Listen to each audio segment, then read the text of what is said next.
Bom, bom dia aí a todos. Isso aqui é essas videoaulas que a gente faz para recuperar algum tema, para falar alguma coisa que a gente está comentando nas aulas, no curso de Tecnólogo em Segurança Pública. E, em geral, eu toco em algum tema que a gente está discutindo em fórum, ou algum tema interessante, que eu esteja escrevendo alguma coisa, enfim. E também já interessa porque tem algum ponto que cai em prova, enfim, essas coisas. E aí tem um assunto que eu já tinha falado brevemente, que chama-se a relação do princípio da subsidiariedade e a segurança pública. Quem já estudou direito penal deve já ter se deparado com o princípio da subsidiariedade. No entanto, até na literatura não se fala muito, não se conhece, não é muito trabalhado a ideia do princípio da subsidiariedade dentro da segurança pública, né? Eu tô olhando aqui a tela, tem gente que não está conseguindo entrar, enfim. Mas acho que é só acessar o link que eu mandei com... Tô tentando avisar aqui pro pessoal. Eu não sei porque da outra vez deu para ouvir nessa tela aqui do CEDERJ, agora não... Peço até desculpas. Mas enfim, o princípio da subsidiariedade basicamente significa que um ente maior ele só atua quando um ente menor não dá conta. Então é quase como uma coisa de escalonado, né? O princípio é esse, você vai aumentando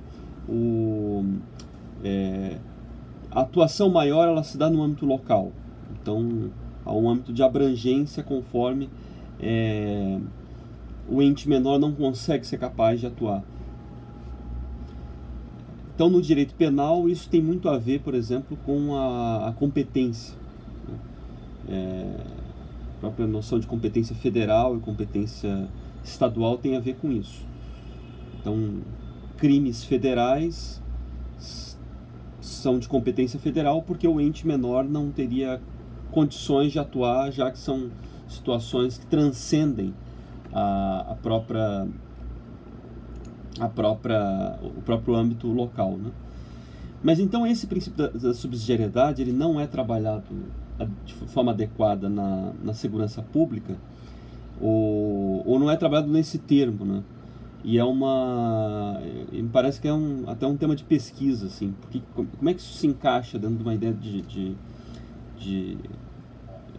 da segurança pública? Da segurança pública, o que eu digo é como é que se organizam as polícias, os órgãos de segurança pública, todos os instrumentos preventivos, acusatórios, né, judiciários do sistema, de todo um sistema que se chama de segurança pública. Então, embora a gente perceba isso sendo uma atuação prática, quando a gente fala de federalismo, né? O federalismo no Brasil ele é uma situação na prática curiosa, porque embora alguém está falando do arroz aí, tem que desligar o áudio. Tem uma situação curiosa nesse princípio, no sistema federativo, que embora se demande essa prática da subsidiariedade, o que acontece é uma situação meio esquizofrênica, porque quase todas as matérias no Brasil, a União, o ente maior atua, até em substituição ao ente menor, como às vezes saúde, educação, e na segurança pública fica muito enfático a atribuição local, sobretudo estadual, né, na segurança pública.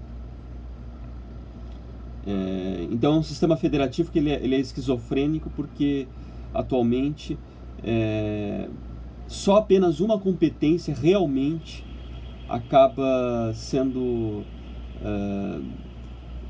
mais local, que seria a segurança pública, e ainda assim ela é estadual, ela não é propriamente municipal, né? Estou dizendo como é que a coisa funciona ou não funciona, né? Como é que ela acaba sendo exercida. Então, dentro do princípio federativo está essa noção de princípio da subsidiariedade. A ideia, porque se a gente olhar, por exemplo, o caso alemão, caso americano, o ente maior ele só existe porque as comunidades locais não conseguem suprir todas as tarefas. Então, é uma situação em que há certa natureza de atribuições que elas não podem se localizar apenas num âmbito local, né? Até se a gente pensar assim, a origem do Estado americano, dos Estados Unidos, tal como a gente fala, é o seguinte: as colônias não davam conta de se segurar, de se proteger de uma guerra, por exemplo, de âmbito internacional, sozinhas. Então elas se unem, né? No caso brasileiro é uma situação diversa, porque nós nascemos como um país unido. Quando a gente se tornou república, o país foi fatiado, embora já existissem as províncias, mas ele foi uma noção mais ou menos de que estados eram estados tal qual os estados americanos, a ponto de vocês terem uma ideia, os estados brasileiros passaram a ter senado. Imagina, a gente já tem a LERJ, né? Aí teria uma outra câmara alta dentro de cada estado. Isso chegou a existir em quase todos os estados do Brasil, porque era mais ou menos reproduzindo uma noção de que eram estados mesmo, e aí você se unia na federação para temas mais pontuais. Então era uma implantação a forceps de um ideal, na verdade. O fato é que, de maneira bastante clara, as coisas realmente funcionam melhor quando elas começam do particular para o geral. E é um desafio a gente pensar isso na segurança pública. Como é que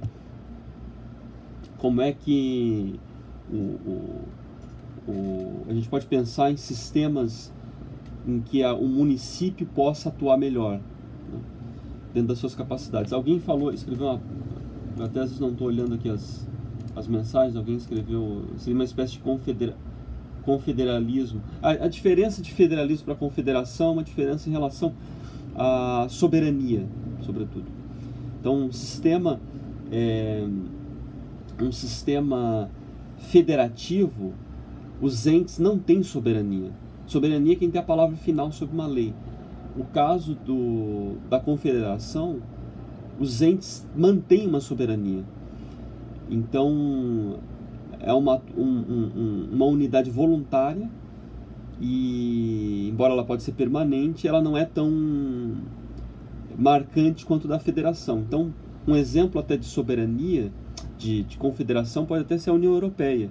Os Estados não perderam a sua soberania, embora tenha discussões aí na ciência política sobre isso, mas os Estados, em tese, e até na prática, né, supostamente, não perderam a sua soberania, embora sejam pressionados a agir tal qual as rédeas da União Europeia.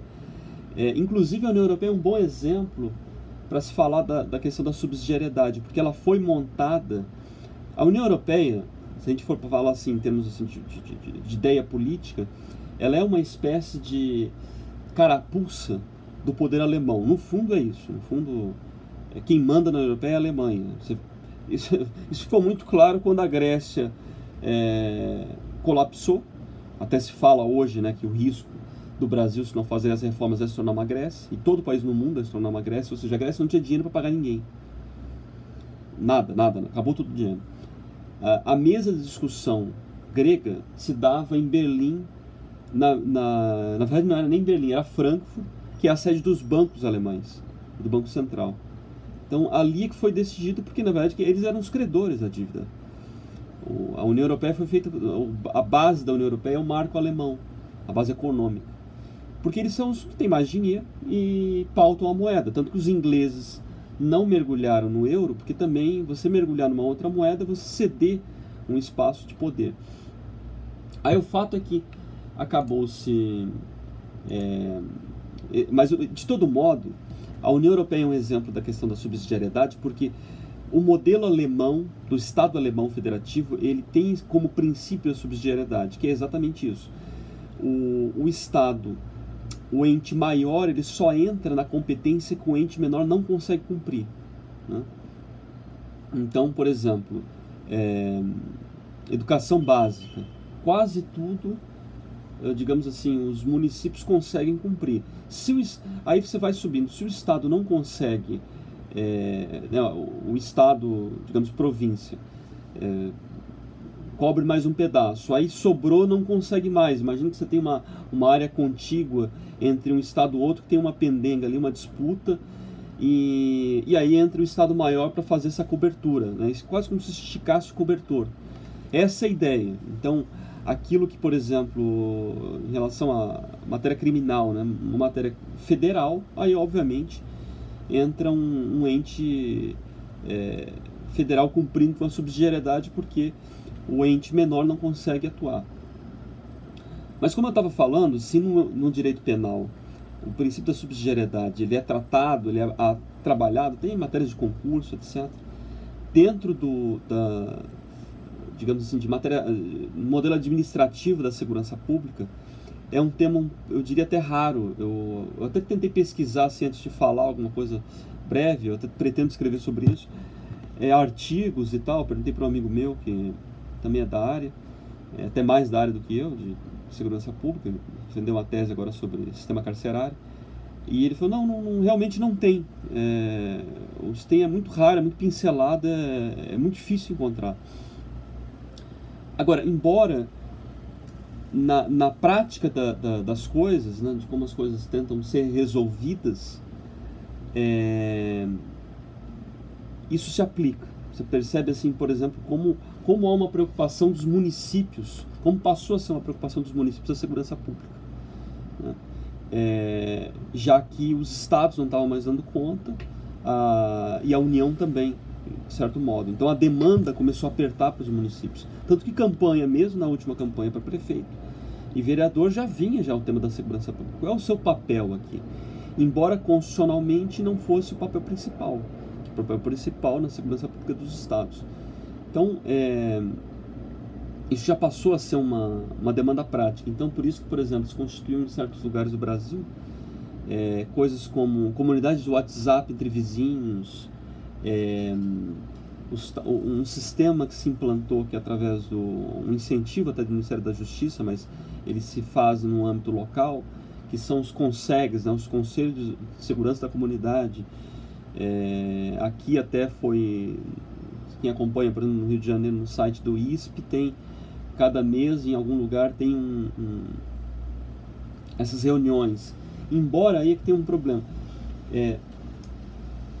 Em áreas metropolitanas muito grandes, o círculo de ação é muito grande e a coisa assim, se torna quase que não comunitário. Eu cheguei a participar de algumas reuniões em Niterói, do Conselho da Comunidade de Segurança. É muito grande só para Niterói. Eu sei que eu acompanhei ao mesmo tempo essas reuniões em Joinville e Santa Catarina. E lá é por bairro, e funciona. Porque os bairros, obviamente, são menores, e é um em cada bairro. Então, assim, todo mundo se conhece.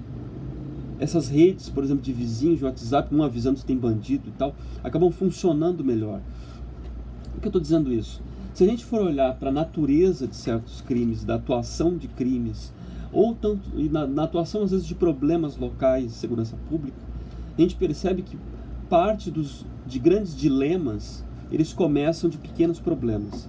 Então, o uso de drogas em jovens, praças utilizadas como ponto de venda de drogas ou de fumódromos e tal. Isso são problemas que às vezes eles começam com uma baixa atuação até da comunidade ou do município naquele lugar. Uma questão às vezes de limpeza, de iluminação. Isso é muito claro. Você vai em certos bairros, às vezes uma iluminação numa praça já muda toda a conjuntura de sanear aquele espaço para a sociedade, né? Uma família não vai, uma mulher não vai levar o filho lá para brincar no balanço se não tem luz. Chega às 7 horas, já é tarde e não dá mais para ir. Então tudo isso muda uma conjuntura. Ou seja, vem muito a calhar a gente falar em termos de segurança pública, de organização das ações, dentro desse princípio da subsidiariedade. Ou seja, o ente menor, digamos, que ele está mais próximo, ele é mais íntimo da sociedade, das pessoas, ele deveria ter uma atribuição mais impactante na estrutura das organizações. E eu vou passar, em algum momento eu vou fazer uma divulgação para vocês de um trabalho que eu estou fazendo com um amigo meu, com o sociólogo Eduardo Matos de Alencar, que se vocês procurarem, é um canal chamado Paladino. Tem poucos vídeos, só tem uns 3 vídeos. Um dos vídeos, se vocês procurarem nesse canal, que ele fala, eu até vou escrever aqui, Paladino, né? Ele fala dos superpredadores. O que acontece?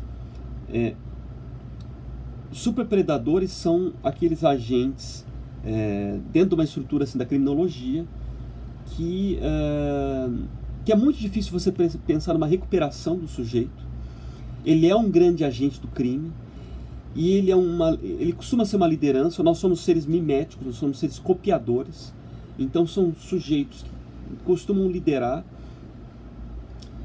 E no sistema penal o ideal era que você tivesse uma proposta de ação mais dura contra esses sujeitos. Mas é que tá, eles são poucos, embora eles carreguem muita gente atrás de si. Eles são poucos. Num âmbito local seria mais fácil localizá-los, numa atuação dentro desse princípio da subsidiariedade, porque você localiza isso até para correção desses sujeitos, até em desvios escolares. Talvez vocês tenham experiência, todo mundo tem alguma coisa assim, de algum colega que tinham já uma situação desviante, de desvio da normalidade, e você precisava de muita atuação junto a esse sujeito, o sujeito não desviar de vez, na verdade, e não se tornar o mundo do crime o seu mundo. Então você precisa de uma atuação mais focada em um sujeito ou outro, para que isso se torne, para que evitar que um superpredador ele tenha todo o seu caminho de vida para o crime, né? Ele pode talvez canalizar isso para outra coisa. Enfim, eu recomendo que ele faça uma explicação muito boa dessa noção de superpredadores, mas isso ajuda isso que a gente está falando, do princípio da subsidiariedade, porque o primeiro meio de localização disso são nos meios mais íntimos. Essa noção da subsidiariedade, ela surge sob várias noções, a descentralização do poder, noção de participação, maior participação, equidade, mas eu diria sobretudo analisando 2 aspectos. A natureza dos crimes e da demanda social da administração pública, da coisa pública, tá? E algo, eu acho que até mais importante, como é que as pessoas se formam como pessoas? Como é que começa a coisa? Tem uma sociologia, eu já vou responder ali a pergunta do Hugo, mas o Hugo falou um comentário, no sistema penal há indivíduos que vivem para o crime, não vivem do crime. Exatamente, eu acho que o superpredador está dentro disso, ele entra nessa tônica e não sai mais. Mas assim, o segundo aspecto que eu ia mencionar, da importância dessa noção da subsidiariedade, é que faz parte do modelo de como é que as pessoas se formam, como é que as pessoas são. Tem uma sociologia, que é uma sociologia considerada até um pouco, digamos assim, reacionária, mais conservadora, né, de um sociólogo chamado Frédéric Lépée, que ele mostra o seguinte: a nossa base de formação como indivíduos, ela começa da moral e da religião, da família e da sociedade. Então, assim, o primeiro fundamento que localiza alguém no âmbito social é alguém. Qual é a moral? Quais são os códigos morais dessa pessoa? Esses códigos morais entrarão, assim, influências religiosas, influências culturais, marcas de influência de pessoas que influíram sobre esse sujeito. Aí depois, a primeira sociedade que a gente surge, a gente surge dentro de uma sociedade chamada família. Ela pode ser uma família mononuclear, alguém que foi criado por um pai, por um avô, por uma mãe sozinha, enfim, ou uma família maior.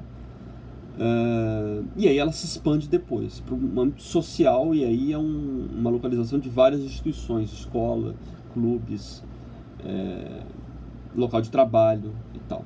Então vai nesse âmbito quase que de expansão, né? Como se fosse um círculo concêntrico que vai se ampliando. Então, o princípio da subsidiariedade tem a ver com essa concepção, né?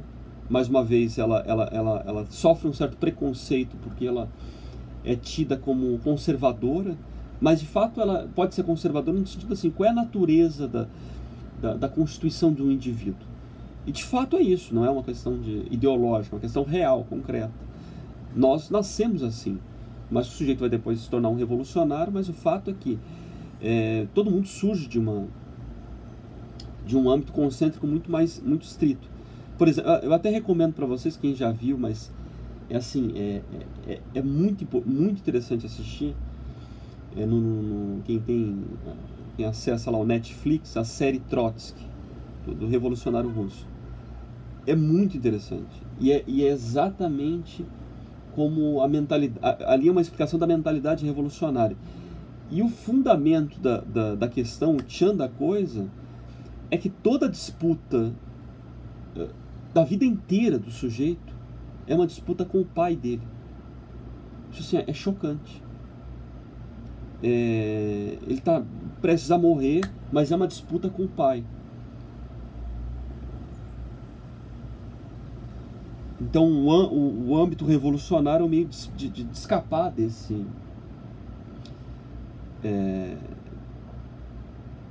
digamos, esse dilema, né, de sua vida privada. Então isso também, na psicologia, isso também existe, né? Repercussões sociais, dramas sociais, elas começam de, às vezes, deficiências privadas, traumas, enfim, isso a gente vê aos montes aí. Então acho que na verdade era isso, né? Como é um tema que não aparece muito, mas se a gente for olhar sempre a natureza dos crimes e a natureza também da maior parte das atuações das polícias, você sabe melhor do que eu, por exemplo, atuações de brigas de vizinhos, atuações de brigas de bar, uma série de atuações que demandam maior atuação pública, né, de instituições, das organizações de segurança pública, começam em círculos muito pequenos. Os casos, por exemplo, de vingança, né, de vendetta, eles são muito mais comuns entre intercurso de conhecidos do que desconhecidos.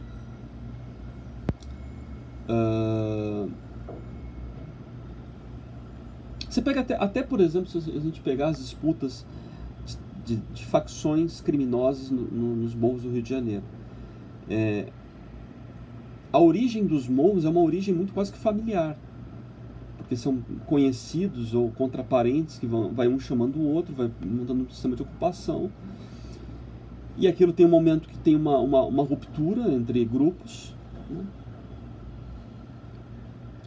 Mas é algo assim que, se a gente parar para pensar, é quase fratricida. A nossa sociedade brasileira se tornou fratricida, irmãos se matando. Então, o Hugo até perguntou, o senhor tem a impressão de que o Estado é algoz de si próprio? Eu diria que é fratricida, a sociedade é fratricida. O Estado é uma instituição que deveria cuidar, qual é o princípio do cuidado de uma instituição pública? É o bem comum. Esse deveria ser o norte, né, o horizonte de uma instituição que nos sobrepõe, digamos, como organização. Na medida em que ele é utilizado de forma arbitrária para privilégios e etc., acaba sendo uma deturpação do princípio, e isso descamba em uma série de vícios, né? De mandonismos, de politicagem, enfim. E aí não consegue dar conta de um problema social que é uma sociedade fratricida, né? Não consegue curar esses males. Em parte a gente observa que isso também é porque tem um deslocamento em relação assim, à natureza do problema, né? Coisas básicas não são atendidas. E isso assim não é só na segurança pública, tá? Se a gente for olhar, por exemplo, toda essa discussão que está tendo agora em relação ao Ministério da Educação, eu até falo para alguns amigos, antes de falar assim, o problema é o a ideologia do Paulo Freire, o marxismo nas escolas. Antes de você entrar nesse problema, você tem que começar assim, do feijão com arroz. Isso a gente vai falar também das polícias. O feijão com arroz. Feijão com arroz, o que é? A escola tem que ensinar português e matemática de forma adequada. Fundamentar os conceitos. Tá? Você ensinando bem isso, automaticamente você supre o espaço de manobra para a porcaria, seja ideológica, seja vícios que se encontram nas escolas, tá? Até mesmo gangues e tudo isso. Você consegue suprir esse dilema. O problema é que nem o feijão com arroz se consegue fazer. Coisas estruturais básicas. Inclusive, eu até falo nesse sentido, âmbito assim, ideológico, vai se ganhar muita gente em escola, por exemplo, se conseguir resolver um problema dramático, que é a violência. Aluno batendo em professor. Sendo por sistemas de punição, sendo por sistemas assim, de correção e prevenção, se consegue ganhar muita gente, muitos professores desesperados. Às vezes professores que são de esquerda e tal. E que você resolver esse problema. Eu ouvi muita gente, por exemplo, em eleições, falando, não, eu não gosto do Bolsonaro, mas eu vou votar, porque se ele resolver, professores, resolver esse problema de violência nas escolas, já vai ser uma coisa transformadora. De fato, isso aconteceu. E há uma expectativa nesse sentido. Então, o que significa isso? Isso é o básico do básico do básico do básico do básico. É resolver um problema assim, local, particular, e exige não uma atuação alienígena, mas um conhecimento da sistemática daquele lugar, né? Das práticas, da vivência, do histórico de vida.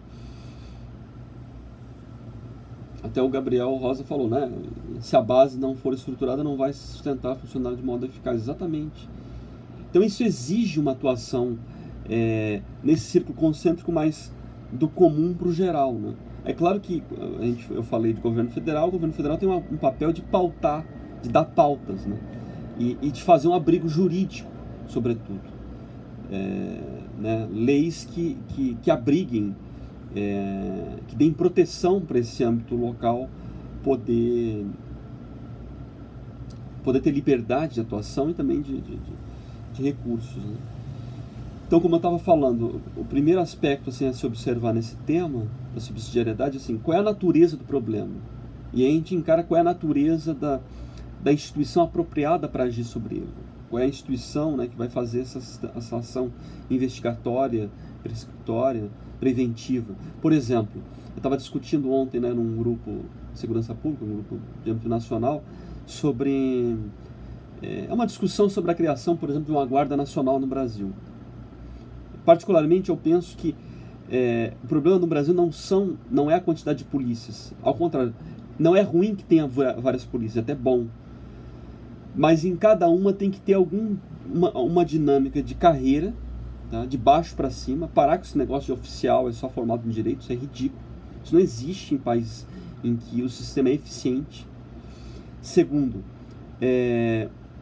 as polícias terem um ciclo, uma espécie de ciclo completo, e elas poderem agir de forma, em alguma medida, de forma mais completa, né? Até, por exemplo, em algum limite, a polícia militar para fazer melhor, conseguir fazer melhor até algumas coisas que a polícia civil faz. Enfim, como termo circunstanciado, que existe já em alguns estados. Mas eu estava falando da Guarda Nacional porque o que eu estava explicando é o seguinte: embora concorde com o princípio da subsidiariedade, em que as polícias locais têm que agir melhor, até pensando em guardas municipais, e ter mais liberdade de ação, porque elas cuidam do início do problema, do fundamento, existe hoje naturezas transnacionais em que, como não existe uma Guarda Nacional preventiva, uma polícia de caráter preventivo, existe a Força Nacional, que é uma coisa assim, é um Frankenstein jurídico. Não tem base constitucional aqui. É até um negócio que a gente investigar da criação da Guarda Nacional, porque ela se assemelha à Guarda Bolivariana. Ela não conseguiu ser politizada tal qual foi lá, mas é um negócio meio estranho aquele troço. O que acontece? Como não existe esse sistema de guarda nacional no Brasil, como uma polícia preventiva, e há crimes de natureza transregional, transnacional, que uma polícia estadual não consegue pegar, porque ele já cruza de um lugar para o outro, o que acontece? Costumeiramente a gente utiliza instituições que não têm esse caráter. Aí você afoga, né, exacerba a Polícia Federal e as próprias Forças Armadas. Quando não é da natureza deles atuar nisso. Forças Armadas deveria ser só para defesa, preparação da guerra. Inclusive, assim, ter esse foco até para o Brasil se apresentar melhor, botar medo nesses outros países, entendeu? E não ser um negócio meio acanhado. E, ao mesmo tempo, a Polícia Federal tem um âmbito muito, muito próprio de polícia judiciária, né? Então, esse foi o meu argumento, na verdade, que, embora parecesse que fugia da ideia de uma polícia, de princípio da subsidiariedade, mas na verdade, encarando qual é a natureza dos crimes que se precisa investigar. Deixa eu ler algumas perguntas aqui. O Gonzaga fez um comentário. Acredito que deva ter interesses na manutenção do caos. Aí o Gabriel, manipulação da massa e manutenção do poder. Não. O comentário que eu faria disso que vocês falaram é o seguinte: há muitas pessoas no poder interessa, você sabe melhor do que eu isso, um sistema caótico de crimes, seja porque alguém vende algum produto, né, e se utiliza dessa miséria. Isso é fato. Aí o Douglas, as forças militares tendem a infantizar sempre a classe menor, bem como praças, que eles não apresentam as competências suficientes para administrar um conflito em virtude da formação. Porém, como diz nosso colega, isso chama manipulação do poder e forma de combater futuros questionamentos. O que eu diria é o seguinte: a gente pega o fenômeno da GLO, Operações de Garantia da Lei e da Ordem, que as Forças Armadas são conclamadas a agir. O fato é que é uma deturpação do princípio superior e maior das Forças Armadas. Mas por que se tornou corriqueiro? Porque não há ação suficiente do âmbito local e na natureza dessas situações transregionais e nacionais. Então, se deturpa uma própria instituição.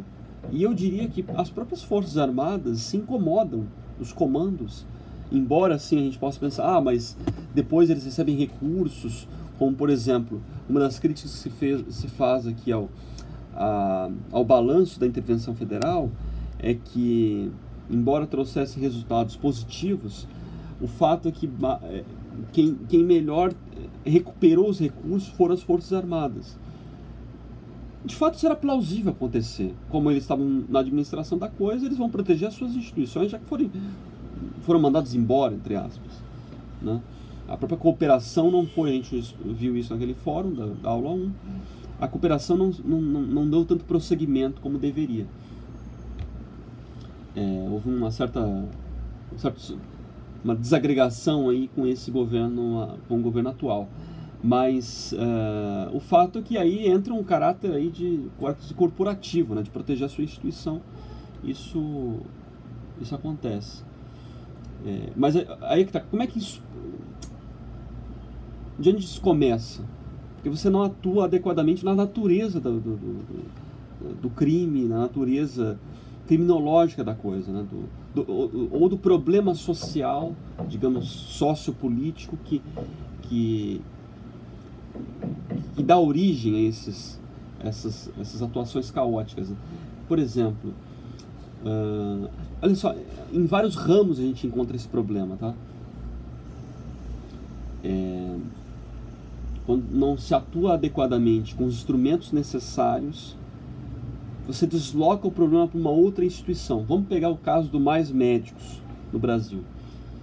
A gente sabe que boa parte do problema no Brasil, antes de ser um problema em termos de saúde, antes de ser um problema médico, ele é um problema de duas coisas: de assistência social e de nutrição. Seria muito mais em conta se conseguir atuar nos rincões, e eu diria até nas periferias das cidades, nas áreas mais pobres, com um bom sistema de nutrição e um bom sistema de assistência social. Essas coisas têm que estar integradas, porque às vezes o sujeito não come, porque ou alguém da família é drogada, ou alguém está desempregado e mal tem dinheiro para comprar o básico. Então você precisaria de um certo abrigo social para suprir essas deficiências pontuais. Isso seria muito mais em conta do que você contratar um monte de médico. Mas o fato é que, como essas classes elas não são tão responsáveis de assistentes sociais, por exemplo, até nutricionistas, elas perdem vez. Então você torna o médico um semideus. É análogo ao problema, por exemplo, de tornar as Forças Armadas semideuses. E até para o médico sabe que é um desvio de função ele atuar como se fosse um super-homem lá em, sei lá, Bom Jesus da Itabapoana, numa vilazinha, entendeu? Como se fosse um super-homem, que ele não consegue fazer medicina. Ele não faz medicina ali. Ele é praticamente um assistente social, um nutricionista. Ele faz recomendações básicas, que são coisas assim que é, como eu disse, de nutricionista e assistente social. Eu diria assim, por exemplo, quando eu sou da área do direito, né, fiz depois mestrado e doutorado, estou terminando doutorado em ciência política, mas sobretudo quando eu atuei estagiando assim em âmbito escritório modelo, né, da UF, da faculdade, aí você tinha atendimento à população. Boa parte dos atendimentos é questão assim, de leitura. O sujeito não leu direito o contrato que ele assinou, entendeu? É coisa assim, básico do básico. Então, por que você exacerba uma outra classe, que é muito mais cara e deveria ser mais elitizada no bom sentido, de atuação naquilo que for assim, mais cirúrgico? E, inclusive você valoriza essa classe, você não banaliza ela. Porque, seja outros grupos ou por alguns interesses, não há uma responsabilização em relação àquela atuação.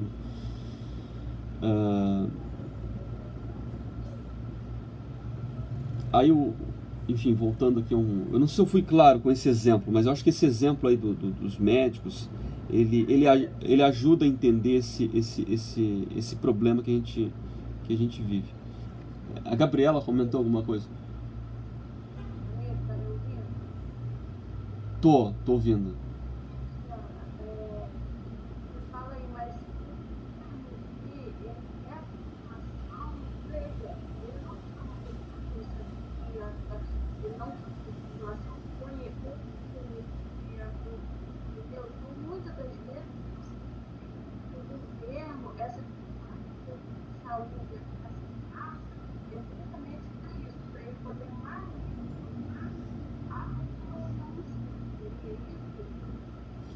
Oi, entendi, eu entendi o que você está falando. Tem isso, mas olha só, isso a gente está vendo o seguinte: existe o governo, né, Estado, estrutura, que historicamente a gente vê nas primeiras aulas ali a formação do Estado. De fato, o Estado brasileiro, o Estado no mundo inteiro, ele se exacerbou de tal maneira que nós criamos, na verdade, um monstro. É um monstrengo. Por isso que chama até o Leviatã. Se vocês procurarem, a Leviatã é uma origem bíblica, é um monstro. E a gente não sabe como lidar com isso. Agora, tem situações micro dessa relação de poder. A gente vê nas instituições públicas, nas polícias, nas repartições. E isso se expressa de forma mais ou menos enfática, essa coisa assim de eu quero dominar para manter mesmo a miséria, para eu ganhar alguma coisa com isso. Aí eu volto ao princípio. Isso começa e termina com a deturpação da natureza da coisa. Escapou o bem comum. Como é que acaba? Meu pirão primeiro, né? Aquele ditado lá popular. Farinha pouca, meu pirão primeiro. Acaba vigorando isso. Os vícios surgem por conta que você perde a noção de princípio. E aí eu diria mais. Perde-se a noção, até essa noção que a gente está falando de subsidiariedade, de você assim... onde é que é mais importante começar a atuar? Onde é mais próximo, onde é mais íntimo, onde eu tenho mais até condições de comprimir o poder, de pressionar. Por exemplo, até essa coisa que eu defendo aí, que eu advogo, né, em prol que o Rio de Janeiro deveria ser uma segunda capital, uma natureza do problema brasileiro demofóbico, de odiar povo, é representado pela transferência da capital para Brasília. Olha só, Brasília é um cantão de Goiás, é uma fazenda de Goiás, é nada, é um ermo. Como é que você leva o poder para lá? Aí você acha